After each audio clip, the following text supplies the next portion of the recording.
A Rainha Elizabeth II nasceu de uma cesariana às 2h40 da madrugada, no dia 21 de abril de 1926. Na época, a Grã-Bretanha era uma nação em frangalhos. A menina, cujo nascimento foi comemorado por um modesto grupo de apoiadores do lado de fora, viria a se tornar a maior monarca do século XX e a ter o reinado mais longo da monarquia inglesa. Antes do vídeo de hoje, o professor Danilo tem um recado para vocês.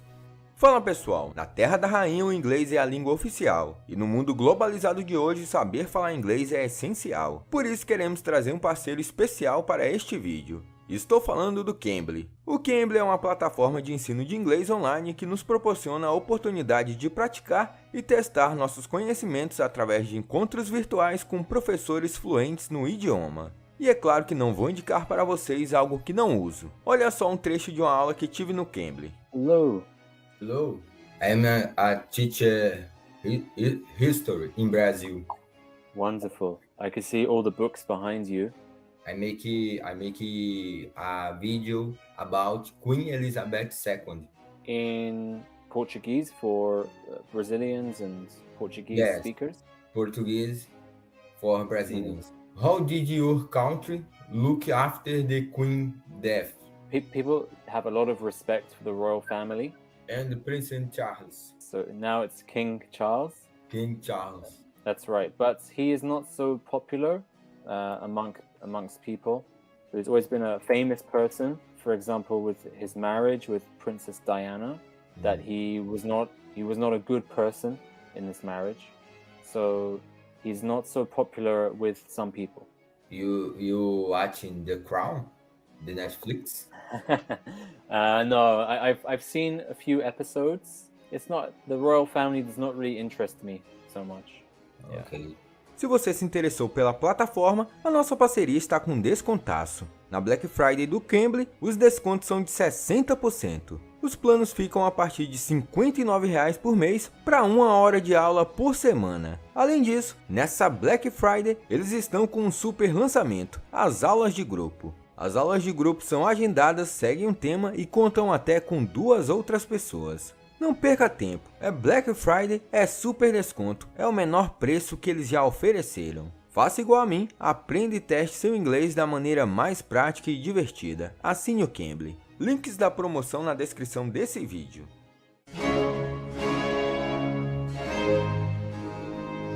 Embora ela fosse a terceira na linha de sucessão do trono, seu tio e seu irmão eram ainda relativamente jovens. Se sua mãe tivesse parido um varão mais tarde, de acordo com as antigas leis britânicas de sucessão, ele teria passado imediatamente à frente da pequena Elizabeth.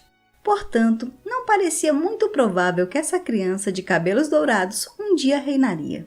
Em janeiro de 1927, quando ela tinha 9 meses, seus pais a deixaram e partiram numa viagem marítima de 70 mil quilômetros à Austrália, viagem que durou 6 meses. Sua mãe ficou aborrecida de deixar a pequena criança, mas o império demandava. Elizabeth estaria com sua babá e seus avós. Hoje você pode pensar que é crueldade pais deixarem um bebê de 9 meses e partirem em uma viagem, mas na época era super normal. Ainda assim, Elizabeth nasceu em uma família acolhedora e carinhosa, e é bem provável que ela tenha tido uma infância mais amorosa e segura do que a maioria dos filhos das grandes dinastias. Segundo a babá de Elizabeth, a menina era muito séria e ordeira, mas também era dócil, de bom coração e amável.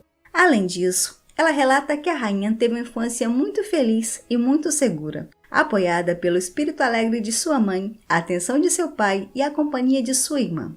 Não demorou muito para o rei começar a educar Elizabeth para seu papel constitucional, certificando-se de que ela lesse jornais, compreendesse os assuntos públicos e tivesse uma boa base de política. As princesas eram quase sempre apartadas da vida comum, mas foram feitas muitas tentativas de inserção das meninas no mundo real de Londres, através de viagens de metrô e de ônibus, idas ao museu e excursões para piscinas públicas. Mas logo quando eram identificadas, espectadores se aglomeravam ao redor e seus gritos tornavam impossível a continuação da atividade. Com exceção do seu casamento com o príncipe Philip, a rainha não fez nada que destoasse do que se esperava dela. Ela jamais disse uma coisa chocante em público. Não há gravações confiáveis de incidentes em que ela tenha perdido a paciência, falado palavrões ou se recusado a cumprir o papel que se esperava dela. O evento determinante da vida da jovem Elizabeth ocorreu em 1936, quando seu pai se tornou rei, transformando-a em sua sucessora. Ao saber da notícia de que ela seria herdeira, ela teria respondido: "O quê? Você quer dizer para sempre?" A mudança para o Palácio de Buckingham foi um choque ainda maior. A mãe da futura rainha descreveu essa como a pior mudança de sua vida. Ao final, a família real conseguiu transformar o Palácio de Buckingham num lugar bem mais confortável. Depois da coroação de seu pai, em 12 de maio de 1937, Elizabeth escreveu seu próprio relato do grande evento, dizendo que a cerimônia foi bem enfadonha. Mas daquele momento em diante, a princesa passou a ser tratada ainda mais com carinho e interesse pela imprensa, e aprendeu rapidamente, quase sempre com sua avó, o comportamento solene e discreto que o público esperava da realeza. Elizabeth nunca participou de uma estrutura formal de uma sala de aula. Ainda assim, aprendeu a falar vários idiomas logo cedo.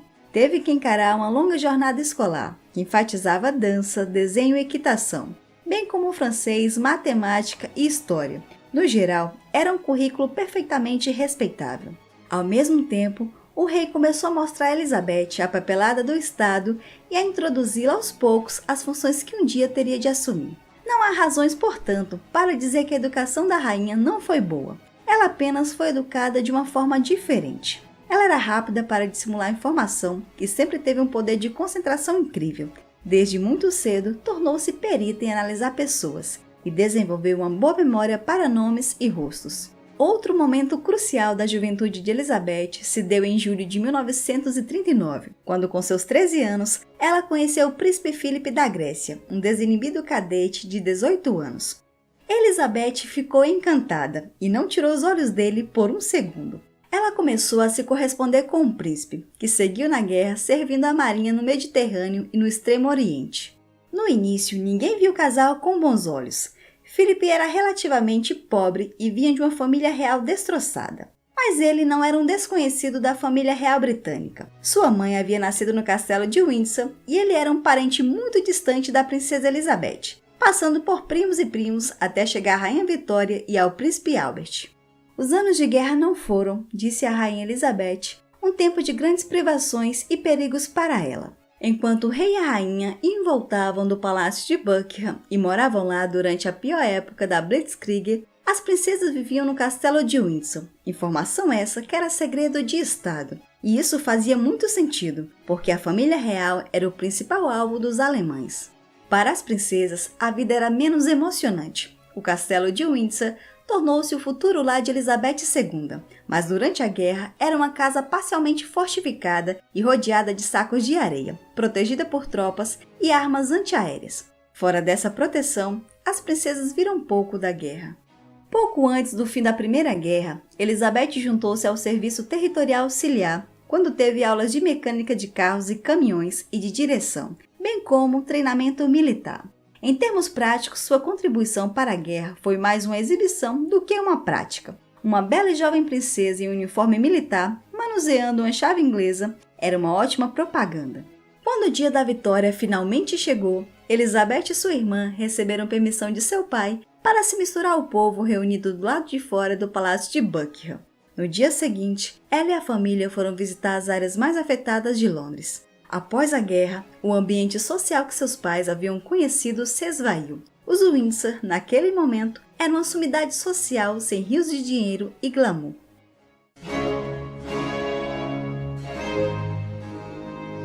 Em 9 de julho de 1946, a família real deu sua primeira festa de verdade desde a guerra, no jardim do Palácio de Buckingham, onde compareceram 7.000 convidados.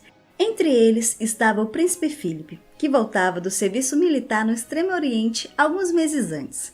Seu nome começou a aparecer nas reportagens de jornal sobre casamentos e festas em que a princesa Elizabeth também era convidada. Nessa época, o príncipe Philip já tinha pedido a princesa Elizabeth em casamento, e ela tinha contado para seu pai. O rei, preocupado por ela ser tão jovem, insistiu em uma condição: o casal teria de esperar.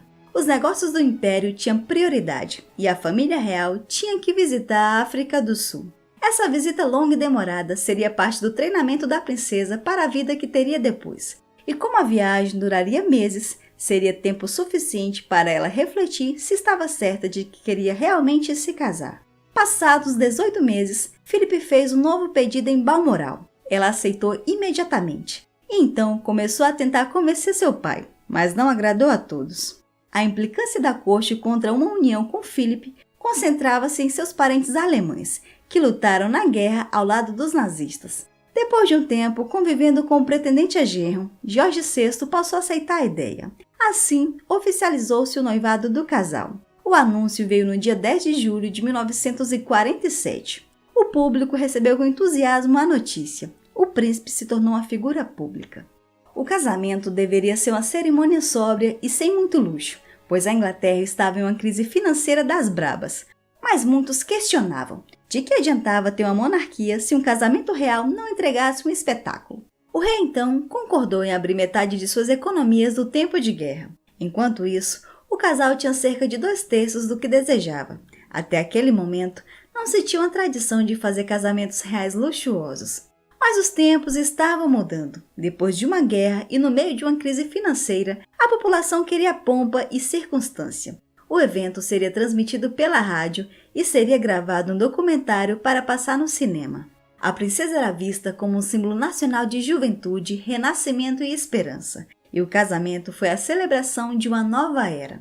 O príncipe começou seus dias de casado com um verdadeiro sacrifício. Para agradar a sua esposa, parou de fumar. O jovem casal foi morar na Clarence House. Fizeram uma grande reforma no palácio. 3 meses depois, Elizabeth estava grávida.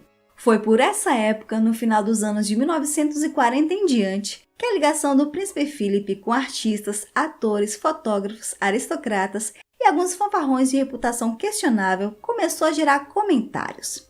Alguns rumores de romance com atrizes e mulheres da sociedade começaram a circular, mas depois de muitas investigações, não havia evidência sequer de que ele tivesse sido infiel. O príncipe Charles nasceu em 14 de novembro de 1948. Recebeu o nome de Charles Philip Arthur George, cobrindo a grande maioria de suas origens reais. Os 2 anos que se seguiram foram talvez os anos mais felizes da vida da rainha. Em agosto de 1950, ela deu à luz uma segunda criança, a princesa Anne. No entanto, rapidamente vieram sinais de aviso. O rei estava doente e em breve seria diagnosticado com câncer, provavelmente consequência de fumar por décadas. O rei passou por uma série de cirurgias e Elizabeth passou a morar próximo do pai para ir se preparando caso ocorresse o pior. Para muitos, já parecia que o jovem casal estava eclipsando o monarca, da mesma forma que o príncipe William e sua esposa eclipsam agora rei Charles III.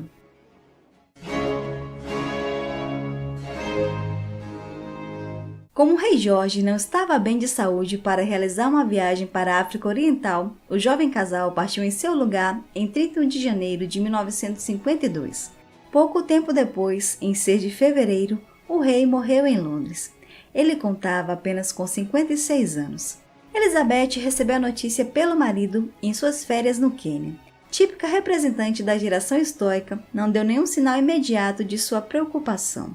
Os primeiros 3 meses de seu reinado, o período de luto total por seu pai, foram passados em relativa reclusão.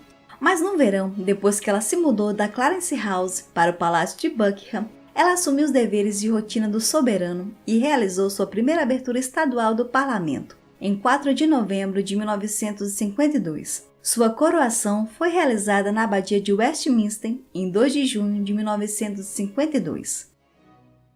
Na primeira década de seu reinado, Elizabeth se estabeleceu em seu papel de rainha, desenvolvendo um vínculo estreito com o primeiro-ministro Winston Churchill, o primeiro dos 15 primeiros ministros com quem ela trabalharia durante seu reinado.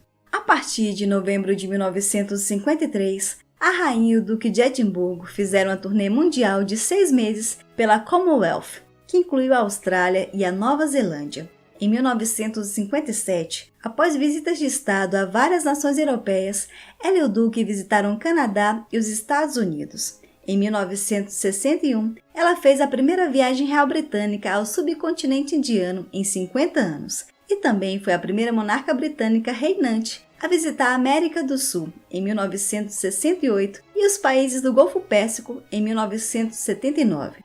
Durante seu jubileu de prata em 1977, ela presidiu um banquete em Londres com a presença dos líderes dos 36 membros da Commonwealth. Viajou por toda a Grã-Bretanha e Irlanda do Norte. Com a ascensão da Rainha Elizabeth, seu filho, o Príncipe Charles, tornou-se herdeiro aparente. Ele foi nomeado Príncipe de Gales em 26 de julho de 1958. Os outros filhos da rainha, além do Príncipe Charles e da Princesa Anne, são os príncipes Andrews e Eduardo. Todos eles têm o sobrenome de Windsor, mas em 1960, Elizabeth decidiu criar o nome Mountbatten-Windsor para os outros descendentes não denominados príncipes ou princesas. Em resposta a críticas da imprensa, a rainha também adotou medidas para modernizar sua própria imagem e a da monarquia, incluindo a transmissão de sua mensagem anual de Natal pela primeira vez em 1957. As primeiras décadas de Elizabeth no trono inglês foram marcados pelas suas manobras de tentar manter a comunidade de nações, de manter a família real acima do povo e também de modernizá-la. Porém, a década de 1980 e 1990 seria marcada por muita polêmica, traição e divórcio, que manchariam a imagem da família real e da Rainha Elizabeth como um todo.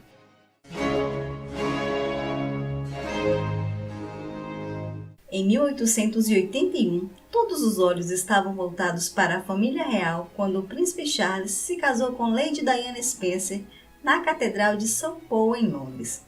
Embora o casal logo tenha dado as boas-vindas a 2 filhos, William e Harry, seu casamento implodiu rapidamente, causando considerável constrangimento público para a rainha e toda a família real. Esse casamento foi a pior crise da monarquia britânica desde a abdicação de Eduardo VIII, o tio da Rainha Elizabeth II. No início, a rainha se intrigava com o mau humor e o comportamento estranho de sua nora, ainda que ela e o príncipe Philip estivessem fazendo de tudo para recebê-la bem na família. Na verdade, Charles e Diana eram profundamente infelizes, consumidos pelo prolongado sofrimento de um casamento que não vinha dando certo. Ambos já tinham relacionamentos com outras pessoas.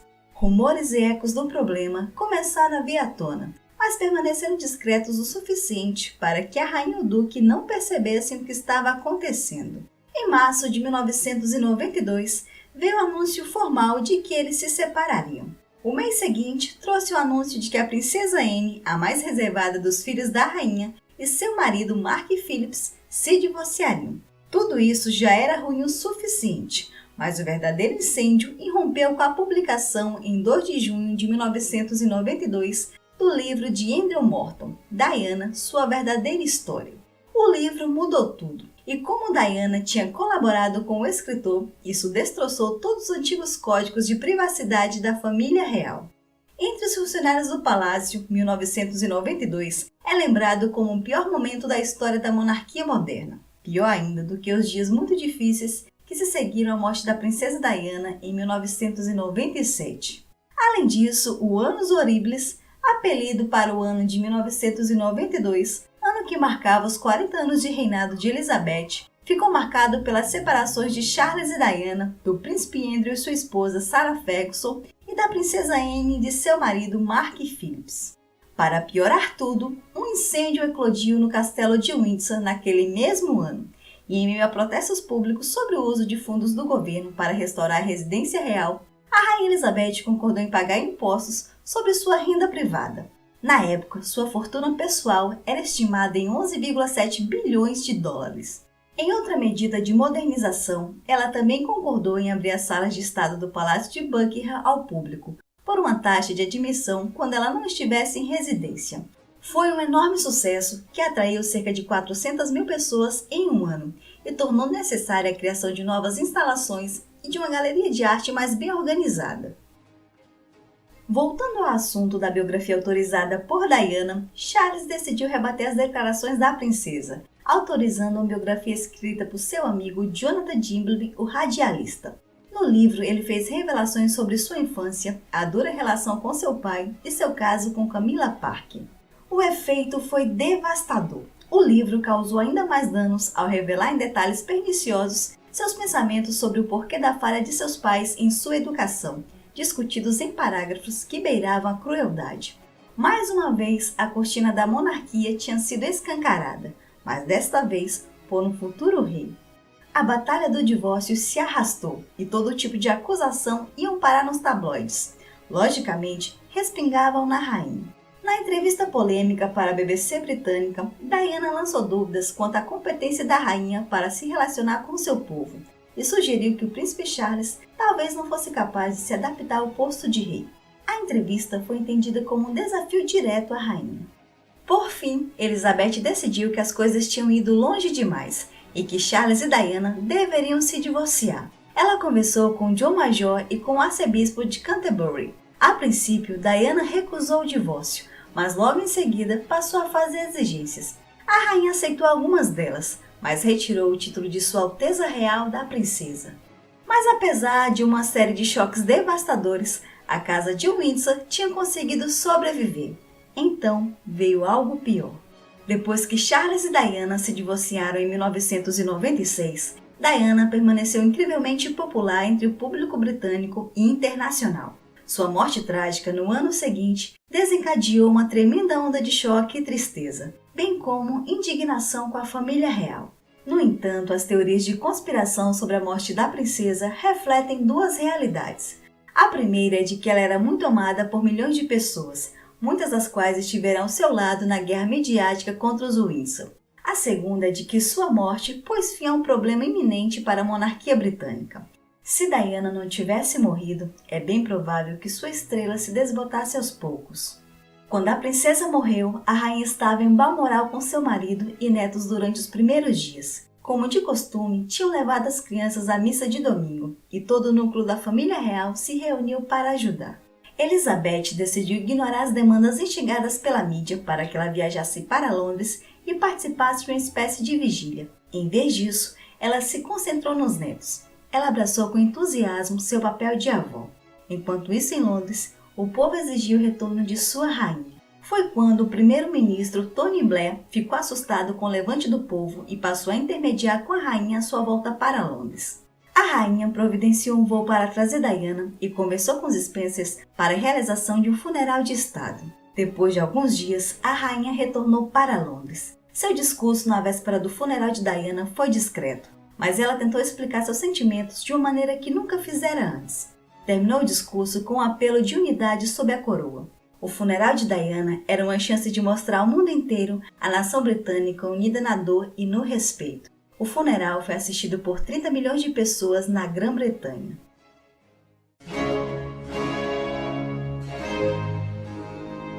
A popularidade da rainha e de toda a família real se recuperou durante a primeira década do século XXI. Embora 2002 tenha marcado o jubileu de ouro da rainha Elizabeth II, ou seja, 50 anos no poder, a morte de sua mãe e irmã no início daquele ano apagou as comemorações. Em 2005, a rainha desfrutou do apoio público quando deu seu consentimento ao casamento impensável do príncipe Charles com seu grande amor de longa data, Camilla Parker. Em sua 7ª década no trono, a rainha Elizabeth presidiu a pompa e circunstância de outro casamento real na abadia de Westminster, o do príncipe William com Kate Middleton, em abril de 2011. O duque e a duquesa de Cambridge, que estão na fila para se tornar o próximo rei e rainha da Grã-Bretanha, continuaram a linha de sucessão com seus filhos, o príncipe George, nascido em 2013, a princesa Charlotte, nascida em 2015, e o príncipe Louis, nascido em 2018. Em 2017, o príncipe Philip deixou seus deveres reais aos 96 anos, e em 2021 ele morreu com 99 anos. O casamento da rainha é a união mais longa da história da monarquia britânica. Em maio de 2018, o príncipe Harry se casou com a atriz americana Meghan Markle, uma divorciada birracial cujo abraço da família real indicou quão moderno se tornou durante o longo reinado de Elizabeth II. Em 2019, o casal teve um filho, Archer Mountbatten Windsor, e uma filha em 2021, Lilibet Diana Mountbatten Windsor. Em vários momentos, surgiram rumores de que a rainha Elizabeth se afastaria e deixaria o príncipe Charles assumir o trono. Em 2017, ela delegou a ele algumas de suas obrigações reais, como a cerimônia oficial do Dia da Lembrança, alimentando especulações de que ela estava se preparando para legar o trono ao filho mais velho.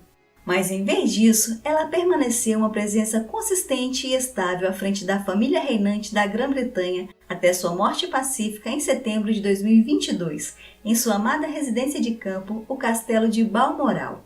Em junho de 2022, a Grã-Bretanha celebrou os 70 anos de Elizabeth no trono com o Jubileu de Platina, um feriado nacional de 4 dias que incluiu a cerimônia Tropen de Colo, um serviço de ação de graças na Catedral de São Paulo, um concerto de música pop no Palácio de Buckingham e um concurso que empregou artes de rua, teatro, música, circo, carnaval e fantasias para homenagear o reinado da Rainha Elizabeth. Problemas de saúde limitaram o envolvimento da rainha, que também levaram à quebra de tradição, quando em setembro ela nomeou o substituto de Boris Johnson como primeiro-ministro, Liz Truss, em Balmoral, e não no Palácio de Buckingham, onde havia nomeado formalmente mais de uma dúzia de primeiros ministros. Poucos dias depois, em 8 de setembro, a morte de Elizabeth aos 96 anos chocou a Grã-Bretanha e o mundo. O príncipe Charles a sucedeu no trono como Rei Charles III. 10 dias de comemoração nacional de sua vida e legado se seguiram. Seu descanso final se deu na Capela de São Jorge, no Castelo de Windsor. Elizabeth era conhecida por favorecer a simplicidade na vida da corte e também por ter um interesse sério e informado nos negócios do governo, além dos deveres tradicionais e cerimoniais.